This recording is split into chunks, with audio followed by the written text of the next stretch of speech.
Welcome to Conversations from St Norbert College, a program that encourages good discussion in our community on today's local and global issues. Now, your host for Conversations from St Norbert College, author, professor, and nationally known sports economist, Dr. Kevin Quinn. Welcome to Conversations from St Norbert College. I'm Kevin Quinn. Our special guest is Jim Schmitt, and we'll discuss what his life is like as the mayor of Green Bay and the challenges that lie ahead. Mayor Schmitt is a 1980 graduate of St Norbert College. Under his leadership, Schmitt has brought substantial new development and investment to Green Bay since becoming mayor in 2003. Mayor Schmitt has put in a great deal of effort in connecting neighborhoods with City Hall by helping develop over 30 neighborhood associations.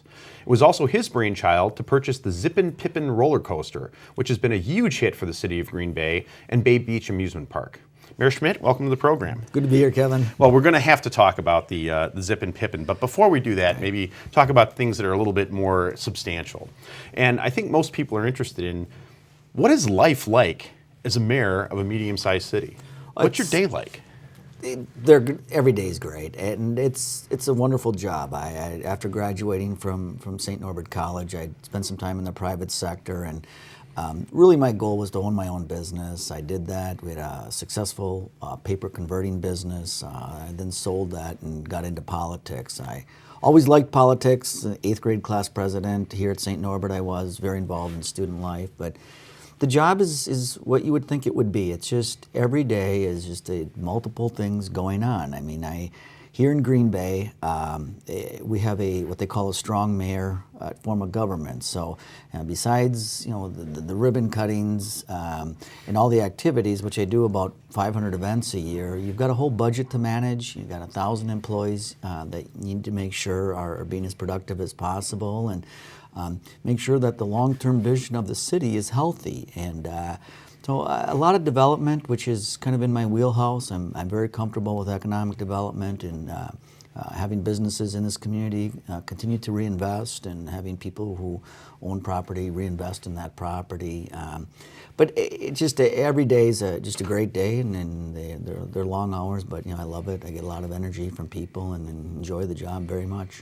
So what's the best part of the job? I mean, if somebody were to ask you, what do you wake up in the morning just can't wait to do? Well, I kind of hail from the business side, and I love when a business is successful, when they hire new employees, when they do a ribbon cutting for expansion, if they start a new business, be it a small restaurant or a $70 million new building like Schreiber is doing in the downtown. I like to see that happen. I'm really proud of the students in this community, and I like going to the schools, and they love when I show up, and seeing them either present a project that they've been working on, and or going to an Eagle Scout ceremony. I mean, there's just a lot of highlights with this job that I'm just so proud of the community and the people that really make this city work. And the other part of that is, what's the part you don't like quite as much? What's the drudgery of the job? Well, the non-glamour part. I don't know that it's drudgery, but one is you got a $100 million budget, and people don't have a lot of money. You can't raise taxes, and nor should we at this time. But it's a grind, right? To make sure that you can provide these services people are expecting, create economic development, and do it, under some pretty tight financial constraints. And in the old days, and really not that old, 20 years ago, the federal government and the state had a little bit more money and would participate in a lot of programs. And like something as simple as the COPS program, which is a federal program, community-oriented policing. Mm-hmm. The city used to get hundreds of thousands of dollars, and that program's gone away. Well, we still need community policing, so you got to find that money somewhere else. So the financial, but again, I do the budget. That comes pretty easy to me. Sometimes the politics can be a little challenging. Some people may oppose you just for the headlines. They really don't disagree with the issue as much as you might think they do. They just love that controversy between the administration and the legislative body. But Yeah, that can get a little old, but hey, we get through it all, and we just keep our focus. And as I tell the council, every city council meeting, our goal is to lift the lives of those who call Green Bay home, and that's what our job is, period. And how we do that, we may have different approaches, but if we keep that focus in mind, we're going to be all right. Well, you've been mayor for 10 years. Yeah, just 11 years? Yeah. 11 years, okay. And unfortunately, about half of that has been during pretty challenging times. How is Green Bay different now than it was when you first stepped into the job? Well, I think Green Bay, and again, I went to school here at St Norbert. I've lived other places in the United States, but I'm not so sure Green Bay really had the confidence that they could be what they can be, and that we could recruit, a veterans clinic to be in Green Bay. And that's a $60 million, and they could have gone any way they wanted in the state. The fact that, Associated Bank, their headquarters, it's a $20 billion bank that they would choose to headquarter in downtown Green Bay. And of course, Schreiber, right? I mean, and Schreiber, that's a worldwide company, and every mayor wanted them. I mean, why wouldn't you want 700 employees that privately held that pays taxes? I mean, that's everyone's sweet spot, and they choose to invest. I think that's good that we have that people feel momentum. It's kind of like being a mayor is a little bit being a coach. You got to get the mojo going for everybody. But the economy was a challenge. There's no question about it. And I think we took some risks with purchasing the city deck, or building that out to our waterfront. The fact that we built a new parking structure in a pretty bad economy because we knew we were going to attract businesses and they would need parking. But I feel pretty good now. In Green Bay, we're not an island. We're connected with the rest of the United States and quite honestly the rest of the world. We have a lot of export here, and so when the overall economy went soft, it affected Green Bay. But I think the fact that people hung in there and continued to invest in their properties, and the education continued strong, it got us through a pretty tough time, and we're pretty optimistic about the future. Well, you mentioned the city deck, and one of the things that I think is a jewel here is the waterfront. Mm-hmm. And maybe hasn't been as well taken advantage of, I think, in the past. There's a lot of reasons for that. Talk a little bit about what the river means here as a port, city deck. Tell us a little bit about that. Here we are, Green Bay. We're on the water, and there's been great mayors before me, but we just kind of turned our backs to the water. I'm not sure why, but we had parking lots in the backs of businesses, and we really turned the face of the city around to face the water and embrace this God-given natural resource. And I really wanted to have a working river. I love when the ships come through, but I also like the city deck, which is our waterfront park. That it was expensive, but something that has been very, very successful, and now we've got people living in the downtown as well. That's important because not every community is fortunate to have a working river run right through the center of that community. So we want to take advantage of that. And along with this city deck, which is our 1,400-foot waterfront park, we program that pretty heavily. There's a lot of events. We have music on Wednesdays. We have music on Fridays. We have restaurants set up there during the week. It's been very, very successful for us. And that, and I'm sure we're going to talk about long term, but you need to attract creative, educated people to your community, and something that we find that they like are events, connecting with the waterfront and having an urban environment, and that's what that city deck has done. That will continue, and again, it's not just going to be all condos. We want a working river. We like an active port. We like the commerce that it brings, and I think we can do both, and I think we've been successful on both. The water then goes out to the bay, and Bay Beach is an area that we have a beautiful amusement park, a 100-year-old park, but again, I don't think they've really connected with the water, so we're working on that now. Ultimately, we would like to get a beach back there. We'd like to get swimming. That's a tall order. It's going to take us years to do that, but I think we have some very lofty goals to reconnect with the waterfront, and we've been successful the last 10 years, and we'll continue that. Well, let's talk a little bit about Bay Beach. And maybe you can tell us a little bit about the history of the place, which I think is fascinating, and about the Zip and Pippin. Bay Beach is an amusement park that is city-owned. It's 100 years old, the pavilion is, and we've celebrated that anniversary last year. And look, those aren't the easiest things to maintain in a tough economy. So there's many communities that either didn't invest and the park has gone downhill, or they were on a pretty good piece of property and the mayor said, let's tear this down and build something that will create taxes and develop it. Look, Bay Beach is a piece of our history. It's a piece of who we are, just like St Norbert is and the Green Bay Packers are, and I just think we needed to secure that. So we bought quite a bit of land to the west of Bay Beach, about 20 acres,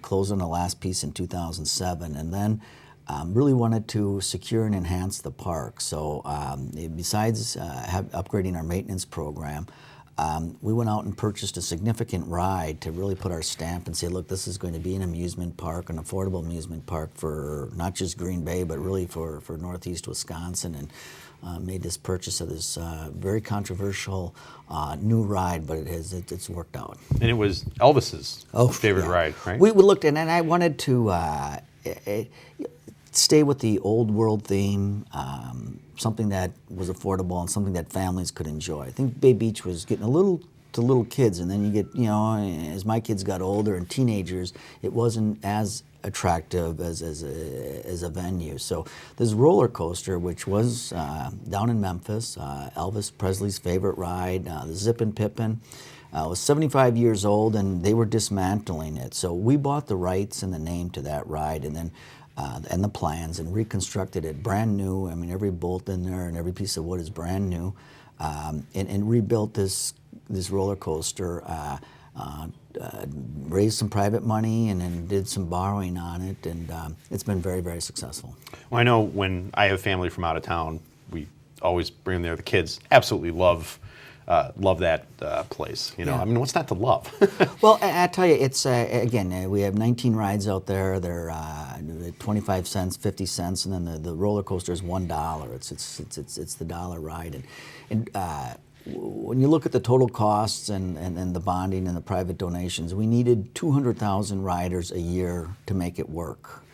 And the last 2 years, as long as it's been in operation, we've had over 450,000 people each year. So we're close to 1 million riders on that. So we got $1 million and something that we needed 400,000 to work. So we can take the profits, reinvest in the park, reinvest in other things, and it really helps the tax rate in Green Bay. So yeah, it was controversial, but it's worked out very, very well. That's a wonderful success for this town, and it's awesome. It is. You're watching Conversations from St. Norbert College. Joining us today is Green Bay Mayor Jim Schmitt, and I'd like to talk about another signature of the Green Bay area, which of course is the Packers. I don't think that any other medium-sized mayor has this. And I'm sure it's good, and I'm sure there's some challenges that come with that. Talk about what it's like to be part of that. I mean, Green Bay is part of America. Yeah, it's amazing. And I again, went to school here and always knew of the Packers. But, I mean, it's not just the United States, it's world known. It is amazing. I mean, I'm quite involved in the U.S. Conference of Mayors. I've been elected to some higher level positions, and I think it has a lot to do with everybody knows Green Bay. And there's cities much larger than us that don't have the name recognition we have, and that starts with the Packers. It's important, though, that we tell people that, yeah, that's part of who we are, but that's not who we are. I mean, the Packers, I think, speak to our values of entrepreneurial. I mean, they did, start that thing with next to nothing. I think they're very focused on families and communities, and we have businesses like that, institutions like that. So to leverage the Packer name and their values to what more we have here in Green Bay, I think is great. They're great to have in the community. it can be a little bit challenging too at times, right? And it's a big organization that has some demands, but we work very closely with them.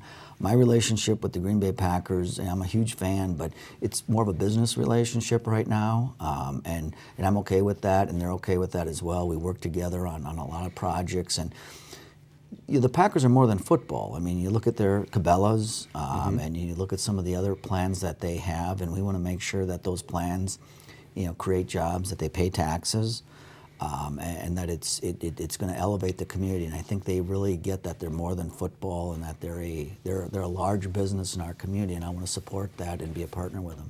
And part of the challenge, I'm guessing, is the fact that the Packers straddle two different towns.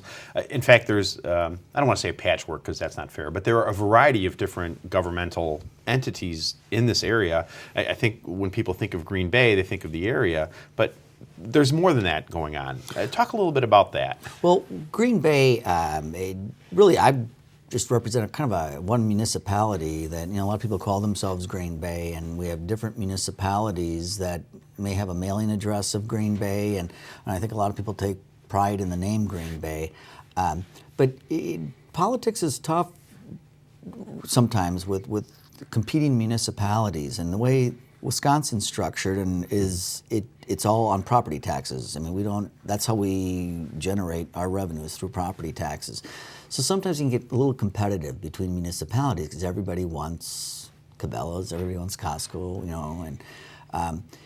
and that's a little difficult. I hope someday we can really merge our governments and really merge our communities to be one really strong entity. That won't happen under the.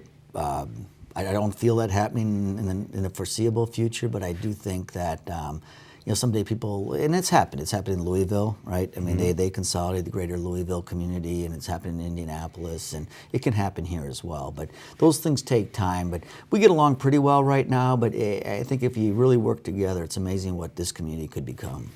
Well, to me, the strength of this community is the people that live here. I mean, there are certain values, and I think most of the rest of the country perhaps sees them reflected in the Green Bay Packers. And I've worked enough with the Packers to know that the people there are for real. I mean, they really care about that stuff. And look, they're a business, quite a profitable business, but at the end of the day, I mean, they go to the same churches we do, they go to the same schools our kids go to, and they're investing in the community. We don't have an outside owner, we don't have a private owner. We have a board they own businesses, they employ people, and sure, they have an incentive to make money, but I think they see the whole field, if you will, and I think they really understand how important they are to this community and what a partnership we have. Well, we talked a little bit about economic development, and of course, in a tough economy, everybody's talking about that. Is there bad economic development? Are there mistakes that cities can make? In your opinion, are there cities that have really done it well, that you'd like to do more, and maybe some kinds of things that haven't worked as well? I think on economic development, really that's what everyone talks about. And in a good economy or a bad economy, I mean, every mayor wants to create higher paying jobs. Every mayor wants to create an environment to attract creative people. I mean, that's where the ideas come from, and that's where the giving back to the community comes from, are those types of people. The mistakes that are made are when a project is half-baked and you still go ahead with it. And there's nothing worse than a half-built building, a building that was built and did not stand the test of time in a year. They needed upgrades. You're better off just waiting and making sure the financing is right. But look, mayors who do the deal want to cut the ribbon, and if you rush a project, you can make some mistakes, and that's happened. It's happened everywhere. Our convention center, it's been 3 years, but we got the financing finally done where we're complete and we can break ground in October. We probably could have done something last year, but the financing wasn't complete. We, of course, needed the governor's support on this. So I don't know that there's bad economic development. I think you have to, when you look at the jobs, if it's going to create 100 jobs, or that those are good paying jobs, when you and we need all types of jobs. And if you kind of chase a bottom feeder at an $8 those aren't great jobs. They're good jobs. Every job's a good job. But I do want to say that we focus our energies on, we'd like $25 an hour is, you get somebody in the $50,000 range. That's a good income. I mean, it's above the state average, and something that probably pays benefits and that probably offers opportunities. So you'll see us focusing more of our energy on those types of jobs. Although I do want to say every job's a good job. There are some that are just a little bit better than others, and that those take a little bit of time. And I think if you rush to spend money and it's to someone who isn't going to be there for the long haul, I think the community could get themselves in trouble. So, but we've been very blessed on that. Are there cities that you particularly admire for what they've done, and why? Yeah, there's, a lot of my friends now are mayors. You meet these guys at conferences, and they're good people. They work hard. People say, when do you sleep? Well, no mayors really do. These guys are all out, or ladies too, I say guys. But really just working to build community and support the volunteer base and support the businesses.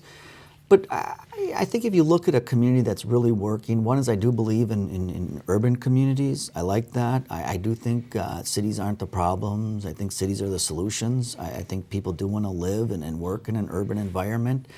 I think Mayor Menino's done a great job in Boston. I do think Mayor Daley, with his green initiative, did a great job in Chicago. He's taken over the school district. And I think education is something that is an important part of a community. I think Mayor Rybach in Minneapolis-St. Paul has done a good job. I like what he's done with the transit to make sure that's connected, the urban living. I think those are some good cities. And I hope you get from that you don't have to be a warm weather city to have a strong economic environment and attract professionals. You can do that in the northern part of the United States. Everybody says, everybody's going to Arizona and Florida. Well, that's not true. I mean, a lot of people do migrate, but you can make it if you have that right environment.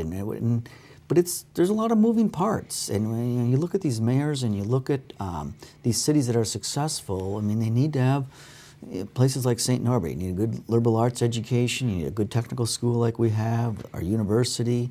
You need the theater, you need the green space, you need the housing, you need the businesses, and that's a lot of work to make that all happen, and it takes time. But I think we're on that track right now, and there's some other communities that have been very successful. But it takes time and it takes strong leadership, and I think we're developing that here in Green Bay. Well, you mentioned St. Norbert College, and I'd be remiss if I didn't ask you about your time here. First of all, why did you come here? I have a long history of St. Norbert College. I'm born and raised Catholic. My brother graduated from here. He's a Catholic priest. My dad went to school here, and St. Norbert just has a great reputation. It's a liberal arts college that focuses on the student, and I think I would have probably been a little bit lost at maybe a Madison, a bigger school, and I don't know. I went to a smaller Catholic high school. I liked it here. I was quite involved in student government, campus ministry. I connected with Professor Dargan, who's since passed on. I liked the environment. I'm not so sure I could get in here now, as I told you earlier. But I was a B student here, and enjoyed the social part of St. Norbert as well as the academic. And it's a beautiful looking campus as well. It was back then, but boy, have you guys done a good job with this. I mean, I'm very proud to, when I talk about Green Bay, I talk about Greater Green Bay, and that includes St. Norbert College, even though they're technically in De Pere. I was so pleased the Medical College chose to invest in the Greater Green Bay community, and specifically here at St. Norbert.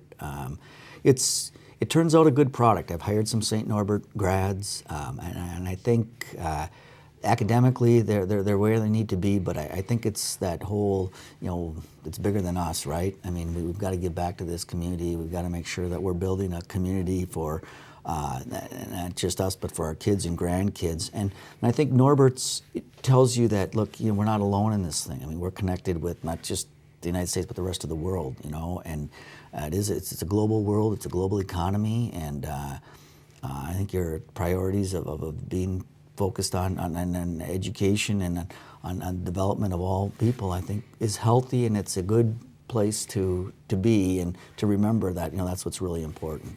We think about that a lot. Of course, you know, academics are important. I mean, in this world, you need to be successful in that part of it. But one of the things I like about being here is that we think about it more broadly than that. You know, most students come here, they're 18 years old, they graduate, they're 22. That's a whole lot of living that happens in a fairly short period of time, and we really do pay attention to, and we can call it the social life or the extracurricular activities or whatever we want to say, but that's an important part of that. You make permanent friends at a place, and it's not just St. Norbert, it's other places right. like us, and it's kind of fun to be a part of that, kind of environment. Apart from Dargan, who else do you remember as one of your professors here? Well, and do you still owe them any assignments? Probably. Gene Grease was the dean Father of student Grease, life, yeah. And Father Grease is he actually married my wife and I, so I became very good friends with him. Dr. Rankin was here as the dean. Again, academics was not my strongest suit here. I was pretty much involved, and I know both of those guys from being involved in student government. But Dr. Boyer just came to see me, and he was who I had for this English professor? English professor, studied Russian literature, which I don't know that I've used that till he came in to see me 20 years later. But I enjoyed the professors here, and literally, I guess what I remember more than anything is when I was struggling a little bit, you could just go see them in their office. They had great office hours here. I don't ever remember talking to a teacher's assistant here at Norbert's. In the writing lab I did, but I think that's healthy. And I just want to, one other thing, besides talking about this whole community involvement and campus ministry, is that Norbert's, you do that. And as mayor, I was invited here when the freshmen came. You have that day in the community, and it was 8 o'clock in the morning. I had to go give a welcome to them. Okay, now it was a while ago when I was here, but Saturday morning at 8 o'clock, I'm not so sure I would have been there.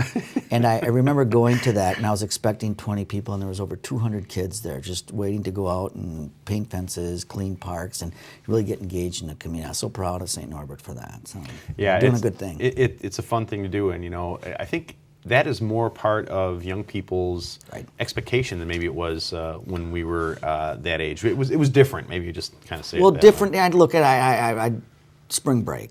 I tell people that there's some people that are a little concerned about the future, and I have to remind them of look. I was a student, 25 years ago. And we just went to Florida, to Daytona Beach. We all did that. And, now these kids, spring break, they're going and building habitat homes. They're going and working on Mississippi to help underprivileged people, going to Africa to do things.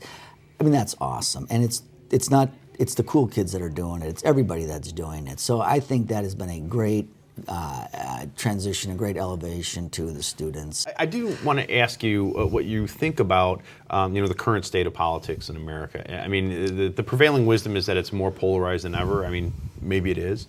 What are your thoughts about that? How do you get stuff done in that environment? Kevin, I think it is. I do. I wish I could say as a politician, oh no, that's the media making it out to be polarized. It is. I don't know. I don't know if it's too much money in politics right now. I mean, I still think there's got to be some answer to campaign finance reform. I don't know what the answer is, but it is. There's people that they really don't like each other, and that's crazy. I mean, they've lost. I think some people have lost their focus on why we put them there. I do think it's become where the people there's. A friend of mine is in Congress and has a great idea for tax reform. And I talked about tax reform, 15 years ago, and they won't listen because he's not high enough yet. And I think that's crazy. I think some of the best ideas come from even some of the rookies and some of the newer people. And It's tough right now. I mean, I don't know. I'm mayor, but I mean, I'm not sure I would be too interested in getting into the U.S. Senate, or not that I want to do that, but I just think it's a tough industry right now. And Well, thanks so much for doing this Kevin, program. this is awesome. One of Thank our alums, of which we're particularly proud. And I hope you've enjoyed our show. Until next time, I'm Kevin Quinn. Best wishes for good conversations from St. Norbert College.